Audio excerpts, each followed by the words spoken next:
Sister Maria Florentine had always been the picture of serenity. Her quiet devotion, soft-spoken voice, and unwavering discipline had made her one of the most respected nuns at St. Anne's Convent in upstate New York. Tucked away in a small town near the Hudson Valley, the convent was a peaceful place. Rows of pine trees swayed gently around the chapel, and the silence was broken only by the tolling of bells and the rhythmic turning of Bible pages. But lately, that peace had begun to feel hollow. Each morning, after leading hymns and teaching catechism to local children, Maria would retire to the convent's old library. It was her favorite place, dusty, dimly lit, and filled with shelves that stretched to the ceiling, holding centuries of forgotten texts. She often found solace there, nestled between history and scripture. But over the past few weeks, something had changed. An unsettling curiosity had begun to stir inside her. A yearning for something deeper. Something unspoken. She couldn't quite place it, but she could feel it, like an ache behind her ribs. One chilly October afternoon, as orange leaves danced outside the stained glass windows, Maria stumbled upon a forgotten manuscript wedged between a stack of Latin theological texts. Its cover was worn leather, cracked and flaking at the edges, with no title, only a strange crescent moon and star embossed in gold. It was nothing like the others. Her fingers hesitated before opening it, as if something sacred, or dangerous, lay within. When she finally flipped it open, she saw pages of Arabic script, flowing like poetry, accompanied by rough Latin translations scribbled in the margins. At first, she assumed it was a historical text, perhaps about early Christianity in the East. But then she saw the name, Muhammad, over and over again. Her heart paused. She had heard of the Prophet Muhammad before, of course, mostly in theological debates or history lessons about other religions. But this was different. She read on. The text described Muhammad not as an enemy of the church, nor as a political figure, but as a deeply spiritual man, humble, generous, unwavering in his belief in one God. It spoke of his love for the poor, his insistence on justice, his respect for women, and his tireless pursuit of truth and mercy. It described a life of sacrifice and service, filled with prayer, compassion, and wisdom. Maria read for hours, her world narrowing down to the soft rustle of paper and the flickering candle beside her. She felt something stir inside her, like a long-forgotten memory, like truth knocking on the doors of her soul. And when she finally looked up, the sky outside had turned dark. That night sleep refused to visit her. Lying on her narrow bed, she kept replaying the words she'd read. It wasn't just the teachings themselves, it was the feeling. The deep, resonant peace they brought to her heart. A peace she hadn't felt in years. But also fear. What was she doing? She was a nun, devoted to the church since she was 19. Her entire life was structured around prayers, service, and vows of loyalty to the Catholic faith. What would it mean if she believed something else, something beyond the cross? The next morning, she tried to go about her usual duties, lighting candles in the chapel, preparing bread for communion, helping organize the Sunday school schedule. But her heart wasn't in it. The manuscript had unsettled her deeply, and she knew she needed to return to it. That night, long after the other sisters had gone to bed, Maria slipped quietly into the library. Her bare feet patted softly on the wooden floor. With trembling hands, she pulled the manuscript from its hiding place. And read. She read about how the Prophet Muhammad never sought wealth or power, but lived simply, sleeping on mats of straw, feeding the poor, forgiving his enemies. She read how he spoke about the oneness of God, about sincerity in prayer, about mercy being greater than vengeance. One line struck her deeply. Whoever does not show mercy will not be shown mercy.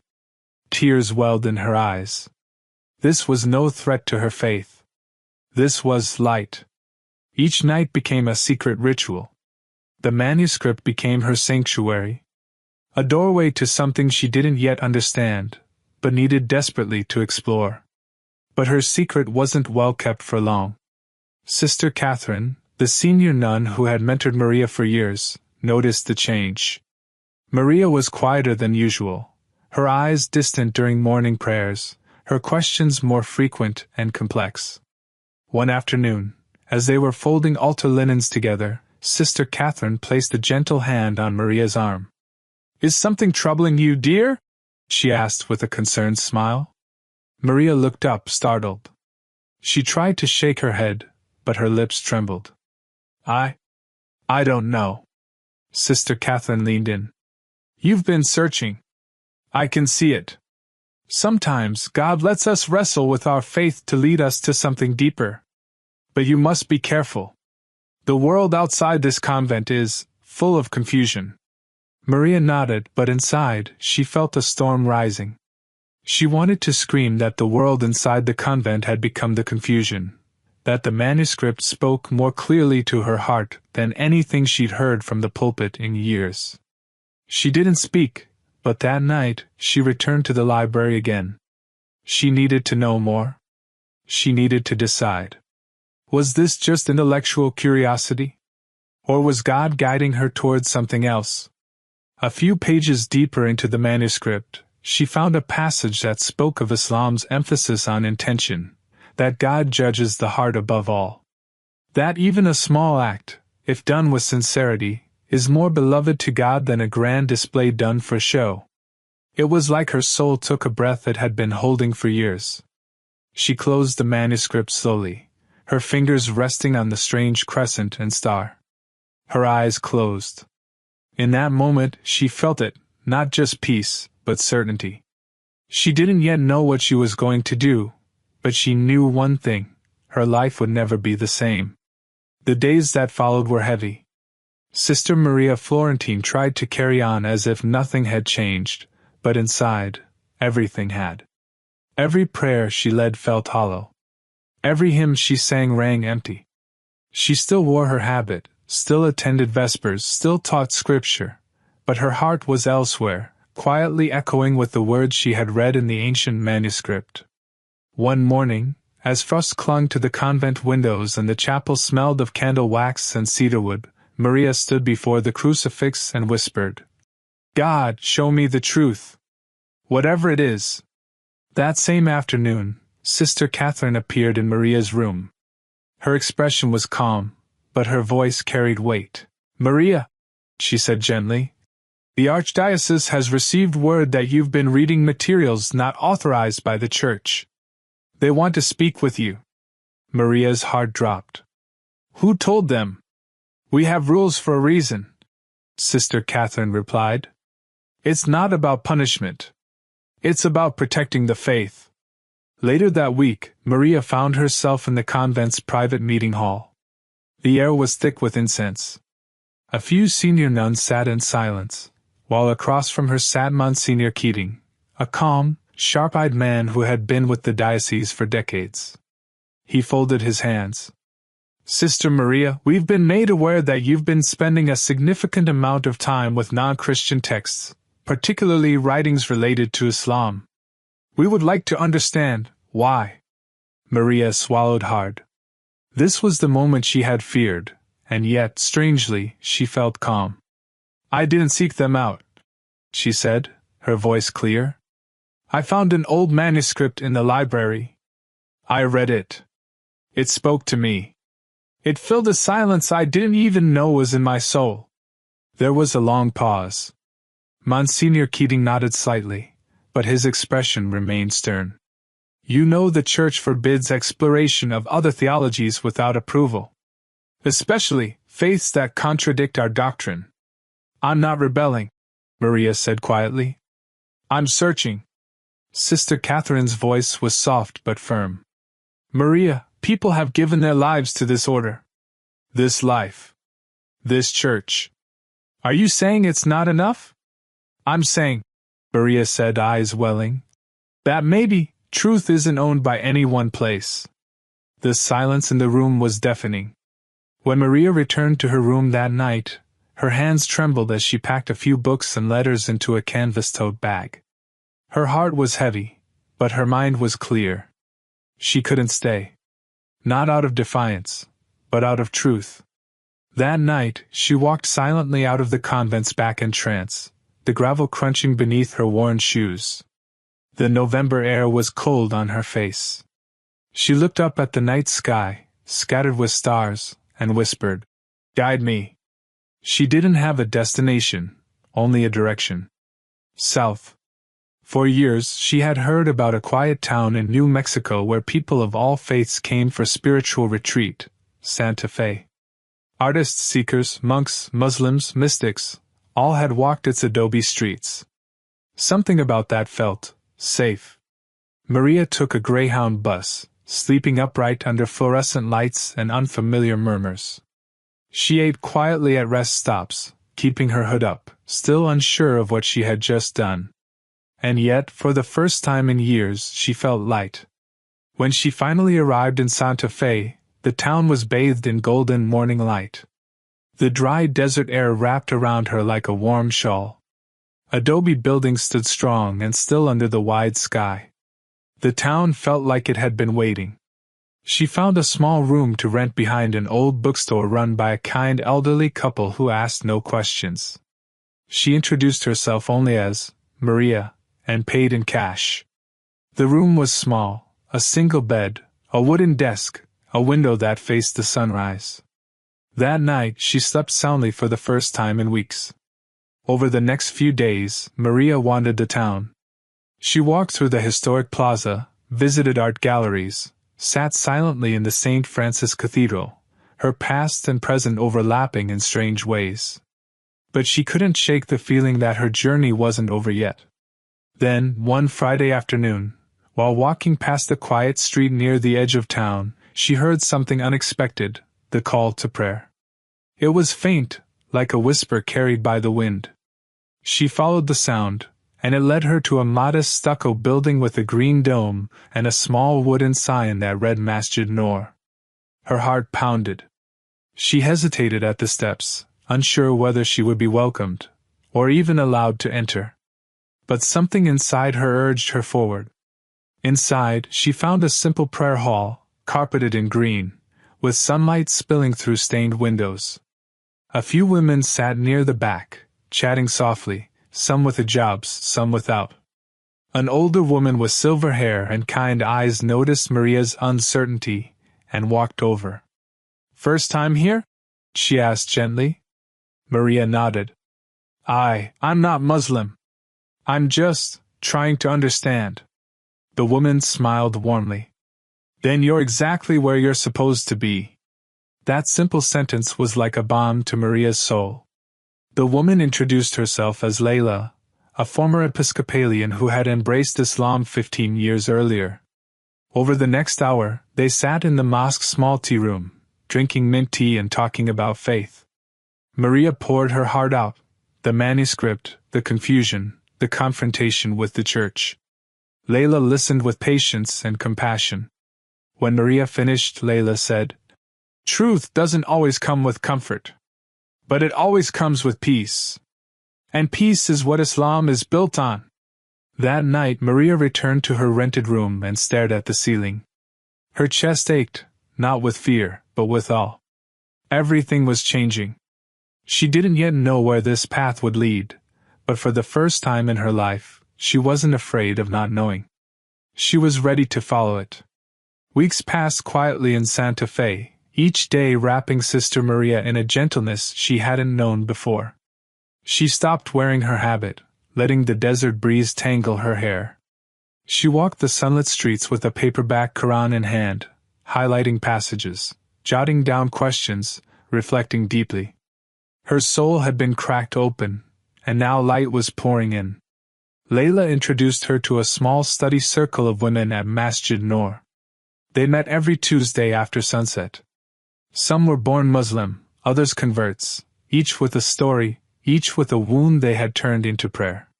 For Maria, it was like finding pieces of herself in others. One woman, Yasmin, shared how she had converted after losing her brother in the military. Another, Sophia, was a former Catholic like Maria, and she became a close companion. Over tea and shared meals, Maria began to feel something she hadn't felt in years: community. But there was one person who stood out. His name was Isaac, though everyone called him Isa. A quiet, thoughtful man in his late 30s, he worked as a groundskeeper at the mosque and taught Arabic to kids on weekends. He had grown up Catholic in Colorado, converted to Islam after studying comparative religion in college, and now lived a simple, peaceful life in Santa Fe. Maria first noticed him fixing a broken water spout near the mosque garden. He nodded politely, then continued his work. Over time, they exchanged greetings, then words, then longer conversations. They talked about everything: faith, loss, silence, the struggle of leaving behind a life you once thought was unshakable. "I know what it feels like," Isaac told her one evening. "To be standing between two worlds and not know where you belong." Maria looked down. "Sometimes I wonder if I've lost everything, just to find myself." Isaac nodded. "And sometimes, that's the only way we do find ourselves." It was during a study session, while discussing a verse from the Qur'an about the nearness of God, that Maria felt the certainty settle in her chest like a still lake. This was it. The answer she had been searching for, the peace she had longed for, it was here. That night, after Isha prayer, she approached the mosque's imam with quiet resolve. Her voice didn't tremble. "I want to become Muslim," she said. "I've found what I was missing." The imam smiled warmly. "Then we welcome you, sister, with open arms and full hearts." On a bright Sunday morning, surrounded by her new friends, Maria stood at the front of the prayer hall. The air was still. The light was golden. Layla and Sophia held her hands. She took a deep breath and recited the Shahida. "I bear witness that there is no God but Allah, and Muhammad is the messenger of Allah." And with those words, Maria became Asia, a name that carried the strength and wisdom of the Prophet's wife. A name that meant, "She who lives." Tears flowed down her cheeks. Her heart felt unburdened, her soul alive. In the following weeks, Asia immersed herself in learning. Isaac, calm, patient, never intrusive, became her guide and supporter. He taught her how to pray, how to recite Al-Fatiha, how to purify herself before worship. But more than anything, he taught her how to trust again. One evening, after walking through the canyon trails outside Santa Fe, Asia sat beside Isaac under a sky blanketed with stars. "I never thought I'd end up here," she whispered. "None of us do," he smiled. "But maybe the best things in life are the ones we never planned." Silence hung for a while. Then Isaac turned toward her. "Asia," he said gently, "I don't want to rush anything, but if there ever comes a day you feel ready, I'd be honored to walk this path with you, not just as a friend, but as your husband." Asia looked at him, his sincerity, his calm, his light, and nodded, her eyes full. "Yes," she said simply. Their nikah was modest. A small gathering in the masjid garden, a few friends, a bouquet of desert flowers, and a shared pot of lentil soup. No lavish gowns or ceremonies, just two hearts making a promise under the eyes of Allah. But peace does not come without its tests. Asia's family back in New York responded with heartbreak, confusion, and eventually, anger. Letters arrived, laced with disappointment and grief. Her younger sister accused her of betrayal. Her uncle, a priest, wrote that she had lost her soul. Asa cried. Often. But Isaac was always there, reminding her. "Your journey is not theirs to understand. Your truth belongs to you, and to God." She wrote back to her family with compassion. "I haven't turned away from God," she wrote. "I've just found Him more clearly. I love you still. And I always will." Some letters went unanswered. Others came back colder. But over time, the tone began to shift, from rage to confusion, to silence, and finally, a faint curiosity. Asia didn't push. She just prayed. With every day, she grew stronger. She became a pillar of the Santa Fe Muslim community, helping organize women's classes, counseling new converts, and volunteering at the local food bank with Isaac by her side. She no longer needed the habit or the chapel walls to feel close to God. Her prayers now flowed from the earth beneath her and the sky above. Each sujud grounded her. Each verse calmed her. One day, as she and Isaac sat in the mosque garden watching the sun set, Asia smiled. "I used to think my life was ending when I left the convent," she said. "And now?" Isaac asked. "Now I know, it was just beginning." She looked toward the horizon. The desert, the sky, the stars, they all bore witness to the truth that had led her here. Not away from faith, but deeper into it. Asia had not left her past behind. She had transformed it into the light she would carry for the rest of her life. The rain danced softly on Grace's apartment window in Brooklyn, New York. Outside, the city hummed its usual lullaby, horns, sirens, distant chatter. But inside her modern, candlelit apartment, silence reigned. Grace sat curled on her velvet couch, hands wrapped around a cup of chamomile tea, her gaze lost in the dim glow of street lamps. It had been 6 months since her divorce. She had everything: financial freedom, a cozy apartment, and a successful job in digital marketing. But nothing filled the void in her chest. The loneliness crept in most at night, when no meeting, no yoga class, no Netflix series could distract her from the aching stillness of her soul. In a moment of boredom, or perhaps curiosity, Grace opened her laptop and clicked on an app she had downloaded weeks ago but never used, World Connect, a platform for chatting with strangers from different cultures. Something about connecting with someone outside her familiar world intrigued her. She logged in. A loading screen flashed. "Connecting you to someone across the globe." Thousands of miles away, under a starlit sky in a small village near the Atlas Mountains in Morocco, a young man named Yusuf sat on the floor of his modest clay house. The room was simple: woven mats, a bookshelf with Arabic texts, and the faint aroma of mint tea lingering in the air. His mother had gone to bed after the Isha prayer, and the house was quiet except for the occasional bark of a distant dog. Yusuf had just finished memorizing a new surah and was about to close his phone when a pop-up appeared. "Incoming video request from New York, USA." He hesitated. Then he accepted. Grace blinked. The screen revealed a young man with warm brown eyes, olive-toned skin, and a soft smile. He wore a plain white shirt, and behind him, the rustic walls of his home added a certain charm. He looked no older than 27, much younger than her 38. Yusuf was just as surprised. A blonde woman with sharp blue eyes stared back at him through the screen.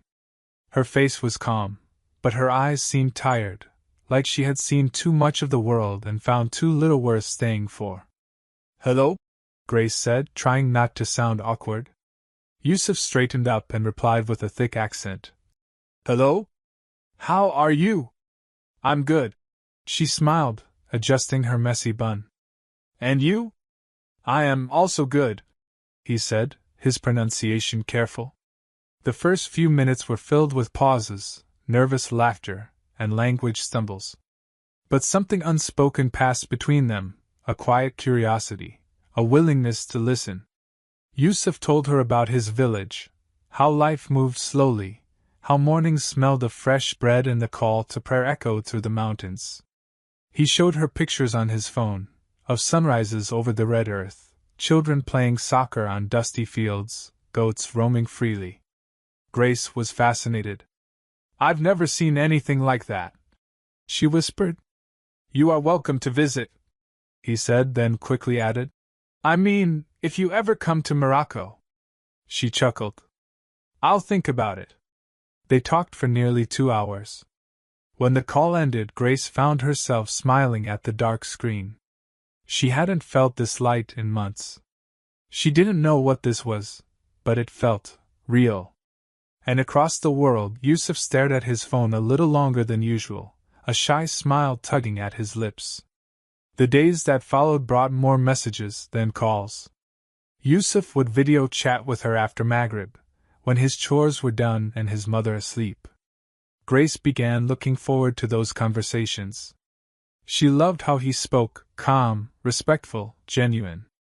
There was no arrogance in him, no sarcasm, no game playing. Just honesty. And Yusuf found Grace to be thoughtful, kind, and unlike any woman he had ever known. She didn't laugh at his accent or belittle his simple life. She listened, really listened. One night, Grace leaned closer to her screen. "Can I ask you something?"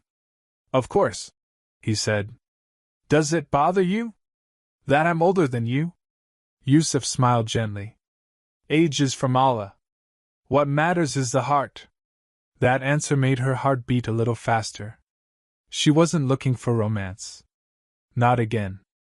But there was something pure in him. Something rare. A few nights later she surprised him. "Yusuf, if I came to Morocco, would you want to meet me?" Yusuf's eyes widened. He stared at her, unsure if he'd heard correctly. "You would come here?" She nodded. "I've never traveled to Africa. And I'd love to see the mountains. And maybe meet you." He swallowed hard. "Yes. I would like that very much." Grace began making plans. She told her friends she needed a solo vacation. Booked a flight to Marrakesh. Bought a travel guide.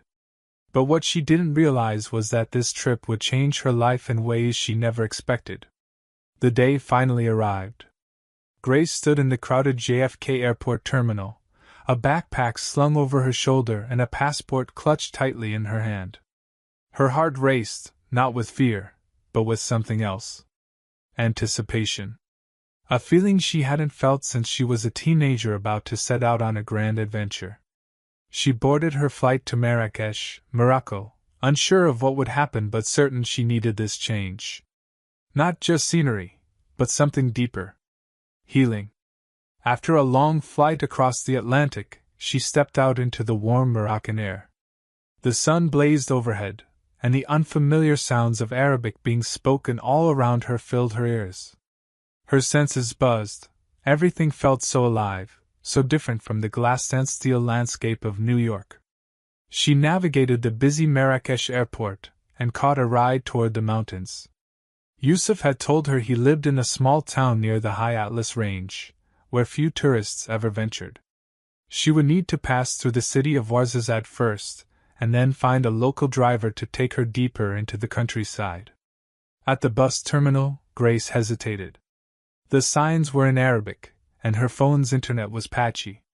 She looked around, unsure of where to go, until a man in a collared shirt approached her. "You need taxi, madam?" he asked in broken English. Relieved, she nodded. "Yes. I'm heading near TZ8 village. Do you know it?" "Of course." He smiled. "I take you?" "Much faster than bus." He led her to a parked car. Another man was behind the wheel, smoking a cigarette. Something about the driver's eyes made her uneasy. But she brushed it off. She had been taught not to judge strangers too quickly. As the car pulled away from the terminal, they began taking less traveled roads. Soon, the bustling city disappeared behind them, replaced by stretches of rocky landscape and occasional shepherds tending goats. Then, the chatter in Arabic between the two men turned sharper, lower in tone, more urgent. Grace felt it before she understood it. Something was wrong. The car slowed down on a desolate stretch of road. The driver muttered something, then suddenly stopped the vehicle. The man beside her turned abruptly and barked. "Out! Now!" Her heart thudded. "Why? What's happening?" The driver reached for her backpack, yanking it toward him. Grace grabbed it instinctively, but he was stronger. He shoved her out of the car, throwing her into the dust. The engine roared as they sped away, leaving her alone, shaken, dusty, and robbed of her wallet, phone, and passport. She sat there in the heat, disoriented, her chest tightening. The blue Moroccan sky above her felt too vast. Her hands trembled. Her eyes stung, but she refused to cry. Think, Grace. Think. She picked herself up and began walking. The road was quiet, only the sound of wind sweeping across the hills and the occasional chirp of a desert bird. Her legs burned, and her lips were dry. After nearly an hour of walking, a flickering light appeared in the distance. She approached what seemed to be a tiny roadside cafe, more like a shack, really, with a few plastic chairs and a small stall. A few men looked at her strangely as she entered. Her blonde hair, foreign clothes, and shaken expression told them everything they needed to know. Behind the counter sat an older woman in a headscarf, her face deeply lined with age but her eyes kind. She noticed Grace's distress instantly. Sit, sit, the woman said in Arabic, gesturing with her hands and voice. Grace collapsed into a chair. The woman brought her a small glass of mint tea, its warmth seeping into her chilled fingers. A young boy nearby, about 13, stepped forward. English? He asked. Yes, Grace whispered, her voice breaking. He helped translate as Grace explained what had happened. When she mentioned the name, Yusuf, and his village, the woman and the boy exchanged glances. You wait, the boy said. We call him. He handed her a phone, and with trembling fingers, she typed Yusuf's number from memory. The line rang. Then a familiar voice came through, calm, firm, and filled with concern. Grace? Where are you? She choked on her words, trying to explain. Stay there. I'm coming, Yusuf said without hesitation. It took Yusuf nearly 3 hours to reach her, riding on an old motorcycle through winding roads and dusty paths. But when he arrived and saw her sitting there, dusty and exhausted, something inside him broke. He rushed toward her, his eyes filled with concern. Are you okay? He asked, kneeling beside her. She nodded, but the moment she saw his face, someone familiar, someone safe, her strength gave out. Tears spilled over. I was so scared, she whispered. Yusuf gently reached for her hand. You're safe now. Let's go home. The ride to his village was long and quiet. Grace leaned her head against Yusuf's back as the cold mountain air swept past them. The stars above shone brighter than she had ever seen. Her body ached, but her heart, it felt warm. When they finally arrived at Yusuf's home, a simple mud brick house nestled against the mountain, his mother stood in the doorway, her expression unreadable. This is her? She asked in Arabic. Yusuf nodded. Yes, Mama. This is Grace. His mother studied her, the silence heavy between them. Then she turned and walked back inside without a word. Don't worry, Yusuf whispered. She just needs time. Grace stepped into the small living room. It had no luxury, only a few rugs, some cushions, and a wood-burning stove in the corner. But it felt grounded. Peaceful. That night she fell asleep under a woven blanket, the sound of crickets outside, and Yusuf just across the room, keeping watch. She didn't know what tomorrow would bring. But for now, she was safe. And for the first time in a very long time, she felt like she was exactly where she was meant to be. Morning came slowly over the mountains of Morocco. Soft sunlight crept into the room where Grace lay, stirring beneath the blanket. She opened her eyes to the scent of fresh bread and mint tea wafting through the air. For a brief moment, she forgot where she was, until the sound of the adhan, the call to prayer, floated through the village.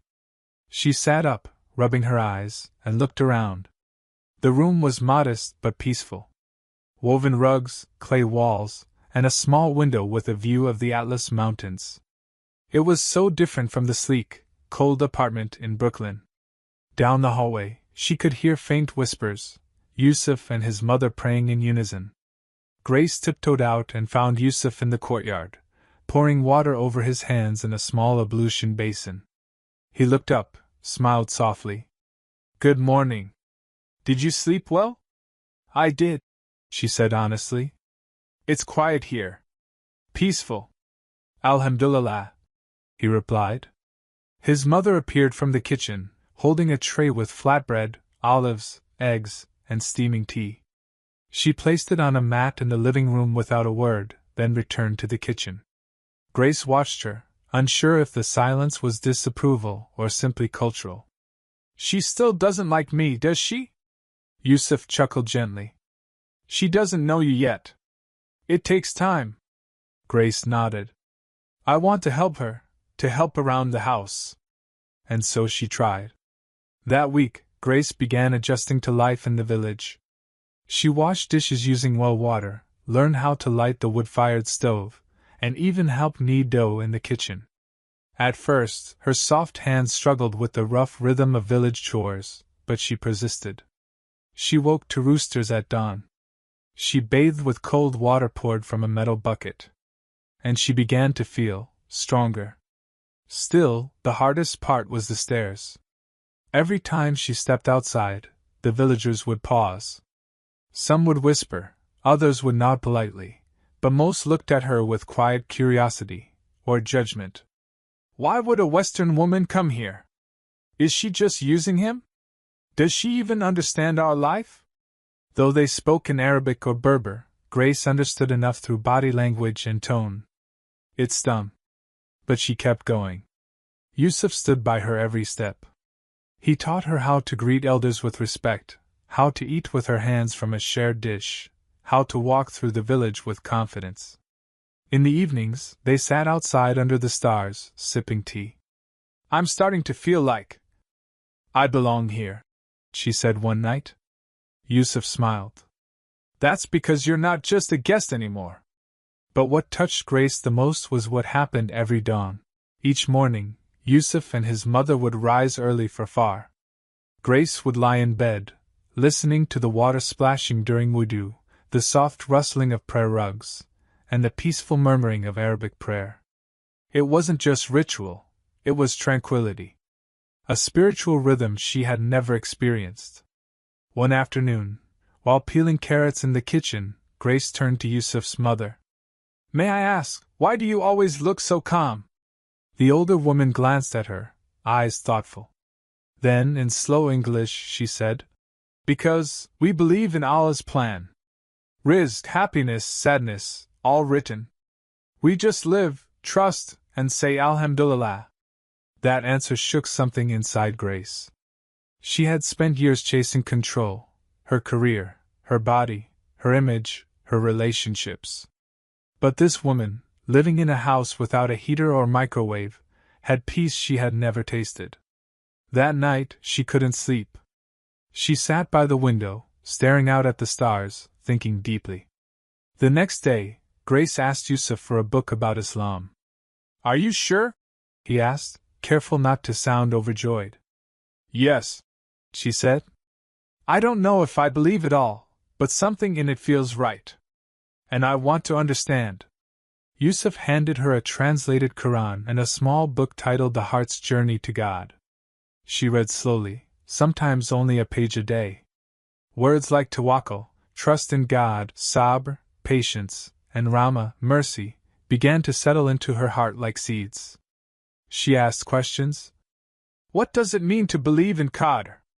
Why do Muslims pray 5 times a day? Why do women wear hijab? Yusuf answered gently, never forcing, always patient. He didn't preach. He simply lived his deen. When Ramadan came, Grace surprised them all. I want to try fasting, she said. Yusuf's mother raised an eyebrow. Even water? Grace nodded. Even water. She fasted her first day in the quiet village, helping prepare food for iftar while her stomach growled. But when the adhan echoed at sunset, and they all sat down to eat dates and sip soup together, she felt something she never had before. Gratitude. Peace. Belonging. After a few more weeks, Grace sat outside beneath a flowering fig tree and whispered to Yusuf, I believe it now. All of it. Allah, the Qur'an, everything. His heart raced. But he didn't interrupt. I don't want to believe because of you, she added. I want to do it for me. Because I've found something here I never had back home. Peace. Real peace. The following Friday, in a small masjid just beyond the village center, Grace stood before an imam. Yusuf, his mother, and a few neighbors gathered quietly. The imam recited the words slowly. Ashhadu an la ilaha illallah, wa ashhadu anna Muhammadan Rasulullah. Grace repeated the words carefully, tearfully, her hands trembling. By the end, she had become Amina Grace bint John, a Muslim. Yusuf's mother walked over to her, took her hands, and said in Arabic, "Now you are my daughter." For the first time, Grace cried, not out of fear, not out of pain, but from overwhelming peace. The sun shone gently over the Atlas Mountains as preparations began for a simple but sacred ceremony. In the courtyard of Yusuf's village masjid, neighbors gathered quietly, some still unsure what to make of this foreign woman who had now become Amina. But Yusuf knew. And more importantly, his mother now knew. The woman who once eyed Grace with suspicion now held her close with warmth in her eyes and pride in her heart. Inside the masjid, Yusuf sat nervously in front of the imam and two witnesses. His hands were steady, but his heart raced. A few feet away, Amina sat in a modest white Moroccan dress with a soft beige hijab, borrowed from Yusuf's cousin. She looked radiant, not in the way magazines define beauty, but in a glow that came from deep, spiritual peace. Amina's younger brother Michael had flown in from the United States after several emotional video calls. Though not a Muslim, he respected her decision. When he arrived and saw her smiling in the simple clay home with Yusuf's family, he understood that his sister had finally found happiness. So there he was, seated next to the imam, ready to act as her guardian. The imam cleared his throat and began the ceremony. The atmosphere turned reverent. "I marry Amina Grace bint John to Yusuf bin Idris with a mahr of one set of prayer clothes and a Qur'an, paid in full." Yusuf took a deep breath. "I accept." A hush filled the room. Then the witnesses said in unison, "Sah." Valid. The imam smiled. Michael gave a small thumbs up.